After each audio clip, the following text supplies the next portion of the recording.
hear a conversation among Dr. Archer, Larry, and Judy, talking about the new term. First, you have some time to look at questions 1 to 6.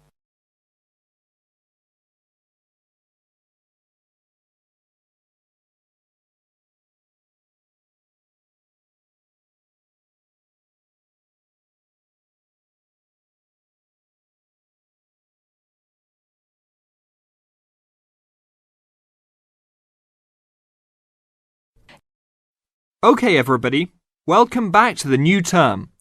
I hope you've all had a good break and that you're keen to start on your research project. What I'd like to do this morning is to give you a chance to ask questions about the project, requirements, ways of approach, how to get help if you need it. Today is informal. It may be already written on paper, but it's nice to have an opportunity to have it confirmed.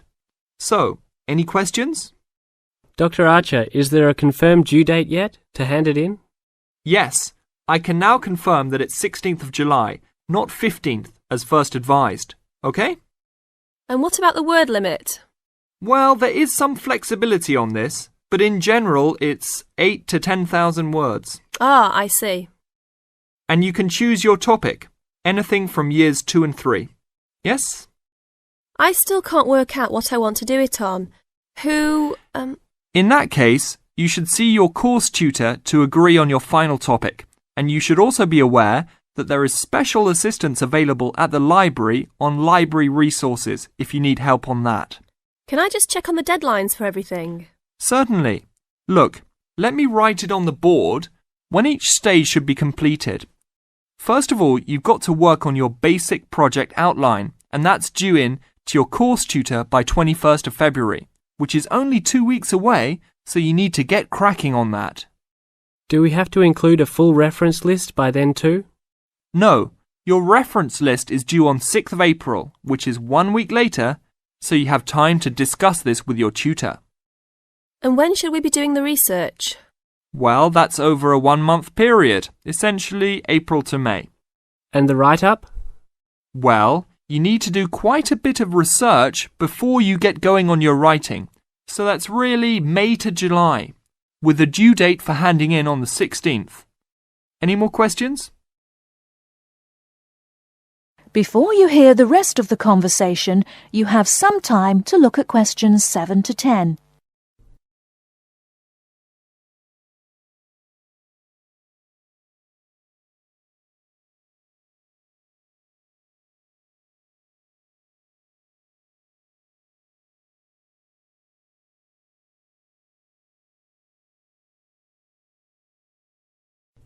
Now listen and answer questions 7 to 10. Well, sir, just some advice really. It's about the research approach. Would you advise us to use some case studies? Well, Larry, I know these can be difficult to arrange sometimes, but I really feel they are of great benefit in this subject. You can always talk to your tutor if you're having difficulty. Yes? I've looked over some previous research projects that are in the library. Is that a good idea, sir? I heard. Okay. I don't think you should go through them in detail, especially at this early stage, or you might end up being influenced by them more than you realise. But yes, it really is about the best guide you can have to what's required to what's expected in this type of project. Sorry, Judy, I butted in on you. That's all right. It's just that I noticed one project was a joint one. They worked together as a pair. Is that a good idea? Yes, I remember that paper. Working in a pair can have some advantages, but to be frank, this is meant to be an individual project, so it's best to work on your own. About using subjects, is it okay if we use family members? Your own relatives? I don't see why not. They probably offer some advantages in terms of availability, although you need to guard against possible effects on your research outcomes. So, you can if you want. Perhaps you should discuss this with your tutor if you plan to use relatives, so you can approach it in the best way. Okay, thanks. Okay then. Well, I hope we've been able to sort out a few things. You're welcome to see me at any time or drop me a note if you have any more queries. Fine, thanks. That is the end of part 1. You now have half a minute to check your answers.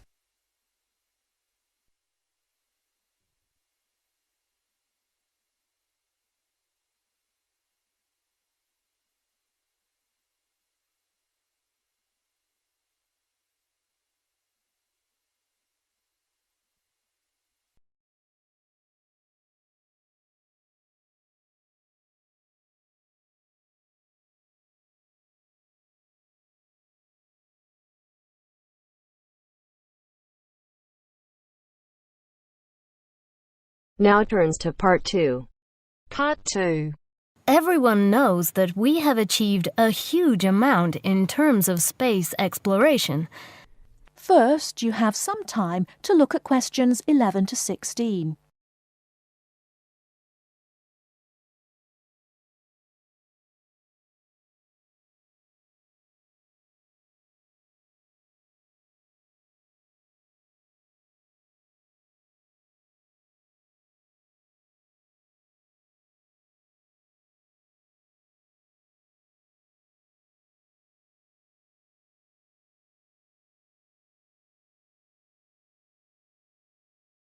Now, listen carefully and answer questions 11 to 16. Everyone knows that we have achieved a huge amount in terms of space exploration. The space race between ourselves and Russia went on for nearly 20 years, but we were the first to land a man on the moon. At that time, the space race was very close, and the Russians very nearly got to the moon before us. For me, the most exciting invention, and the invention that really showed we were ahead in the space race, was the reusable space shuttle. It was first successful in 1981 and has since been used on many missions. The reusable shuttle can carry astronauts on space missions and can serve as a laboratory in which to conduct experiments. It can be used to transport equipment to space stations or to collect or repair satellites. The shuttle carries between 5 and 7 crew members. When a mission is complete, the shuttle fires thrusters, which propel it back into the Earth's atmosphere. It then glides down to make its landing. Before you hear the rest of the talk, you have some time to look at questions 17 to 20.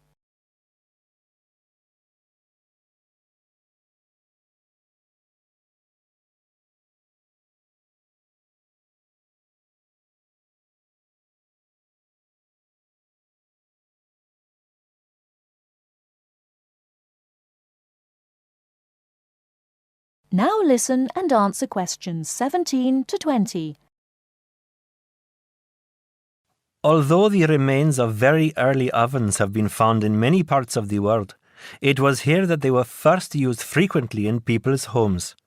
In ancient Greece and in other parts of Europe and Turkey, people used ovens to bake bread. But it seems there was only one large oven that everyone shared. Here, the remains of villages from 5,000 years ago show that each mud brick house was constructed with an oven, and that baking bread and perhaps cooking meat was very common. The ovens were made of clay and shaped like a beehive. Inside they had shelves, so that a number of loaves could be cooked together, and an opening at the bottom from which ash could be removed. That is the end of part 2. You now have half a minute to check your answers.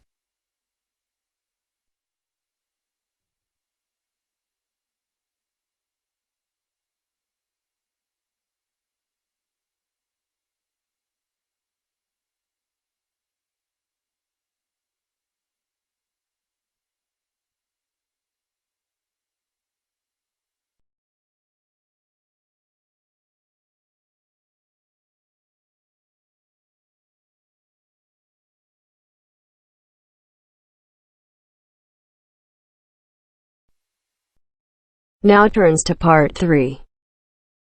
Part 3. You will hear a conversation between two students who will discuss a project they're working on together. You have 30 seconds to look at questions 21 to 27.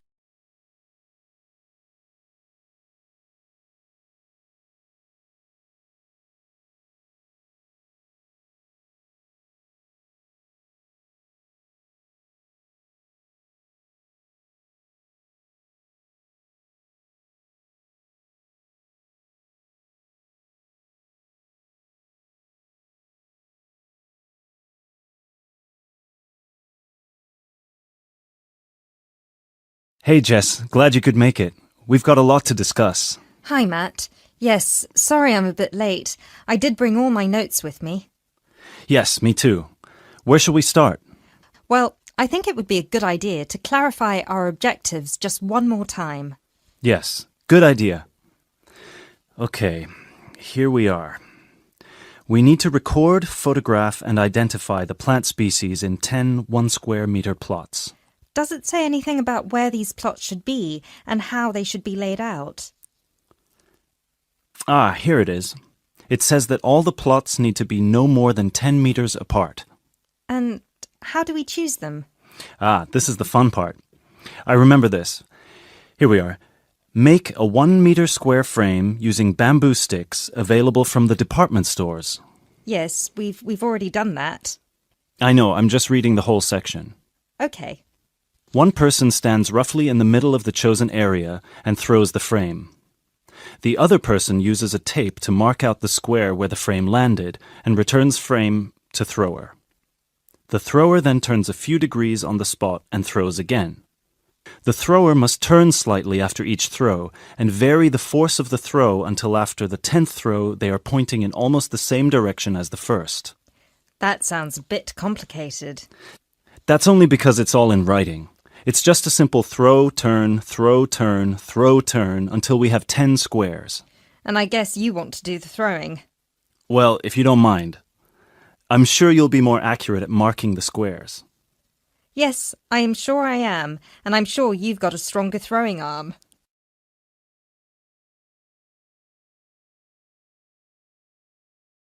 You now have 30 seconds to look at questions 28 to 30.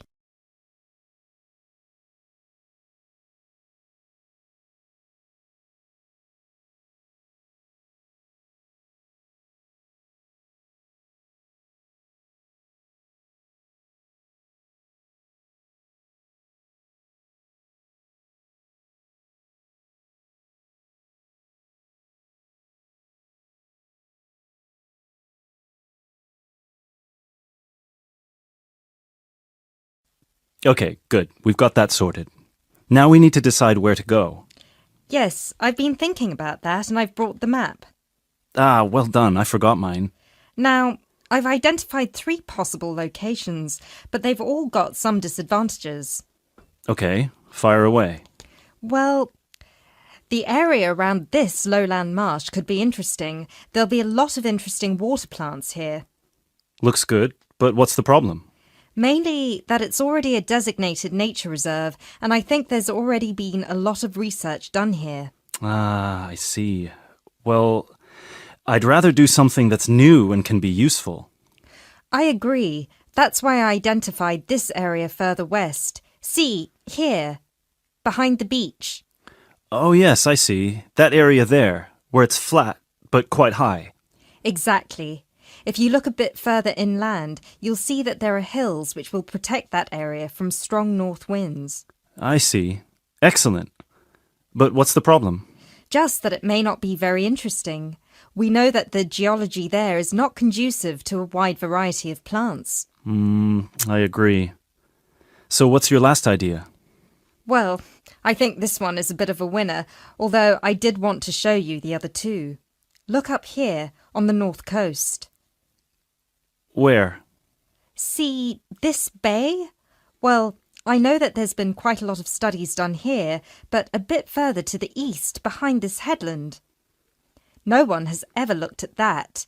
Well, I certainly couldn't see any studies. That is interesting. And the plant life could be a bit different because of the shelter from the wind the headland provides. Exactly. Brilliant, Jessica. That's a great idea. We'll go there. Thanks. Now all we have to decide is when is a good time. That is the end of part 3. You now have half a minute to check your answers.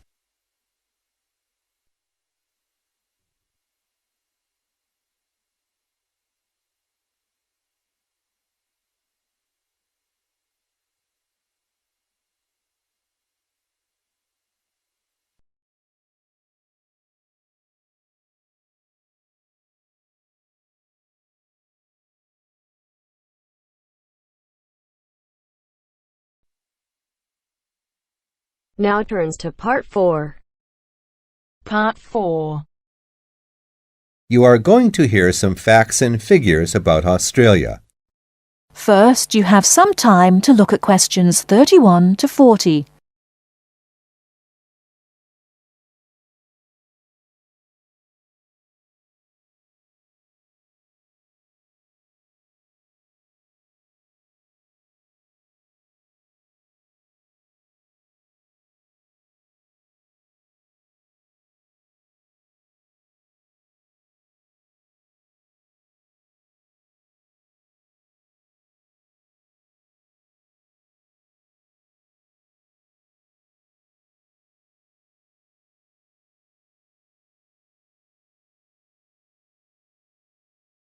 Now listen carefully and answer questions 31 to 40. Now I should tell you that the country of Australia is made up of 6 states and 2 territories. These are the Australian Capital Territory, New South Wales, the Northern Territory, Queensland, South Australia, Tasmania, Victoria, and Western Australia. The national capital is Canberra. Right, let's turn to the Australian economy. Australia has a prosperous Western-style capitalist economy. Australia is a major exporter of agricultural products, minerals, metals, and fossil fuels. Commodity prices have a big impact on the economy. Australia suffered from the low growth and high unemployment typical of the OECD countries in the early 1990s, but the economy has expanded at reasonably steady rates in recent years. In addition to high unemployment, short-term economic problems include how to balance output and inflation and how to stimulate exports. The economy is made up like this: agriculture, 3.1%, industry, 27.7%, services, 69.2%. The labor force has a similar pattern. The total labor force is 8.2 million.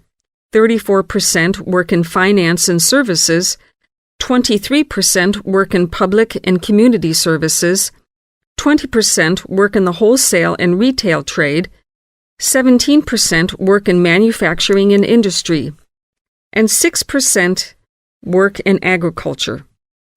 What are the chief industries of Australia? They are mining, industrial, and transport equipment, food processing, chemicals, and steel. What are Australia's main agricultural products? They are wheat, barley, sugarcane, fruit, cattle, sheep, and poultry. And who do we sell our products to? At present, our chief export market is Japan, which takes 24% of our exports. After that, South Korea takes 8%, and New Zealand and the U.S. each take 7%. In years to come, however, we expect China to become a significant trade partner. China already supplies 5% of Australia's imports. This is the same amount as New Zealand. Meanwhile, we take 1/5, in fact 22% of our imports from the U.S., 17% from Japan, and 6% from the UK. So what sort of things does Australia import? Well, we import a lot of machinery and transport equipment, especially computers and office machines. also telecommunications equipment, and in addition, we have to import oil and petroleum products. So let's move to the subject of communications in Australia. We have an estimated 8.7 million telephones and 9.2 million televisions. There are some 134 television broadcast stations and 325 radio stations. The related subject of transport is naturally very important in such a big country as Australia. Let's look at highways first. There are two kinds of highways, paved and unpaved. Paved highways are regular roads with a permanent surface. But actually, we have more unpaved highways, around 60%, than paved, when all the country roads are included. In addition, Australia has a railway network of over 38,000 kilometers. But you'll probably find it hard to believe how many airports we've got. 10? 20? 50? No, the total is 443. Of course, this includes many short runways on farms and in the outback. There are only 9 airports with runways of more than 3,000 meters.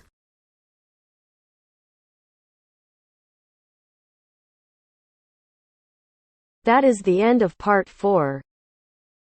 You now have half a minute to check your answers.